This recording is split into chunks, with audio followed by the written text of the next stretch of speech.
अकाबिर of India की जानिब से आज वर्तमान समय में एक छोटी सी मीटिंग का आयोजन किया जा रहा है,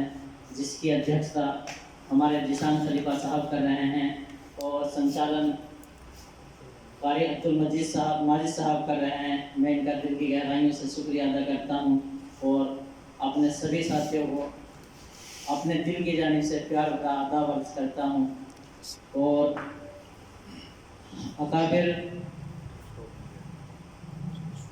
ऑफ इंडिया के तंजीम के संपादक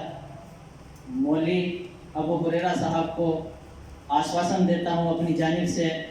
कि आज हमने इसकी जिम्मेदारी आपके पाक हाथों से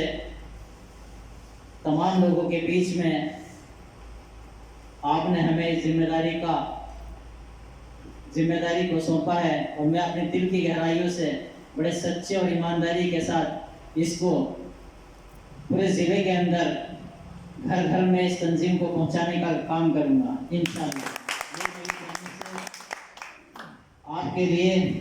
पुरजोर आश्वासन है और वक्त का तकाजा है, क्योंकि नमाज का भी वक्त जल्दी होने वाला है, इसलिए ज़्यादा ना बोलकर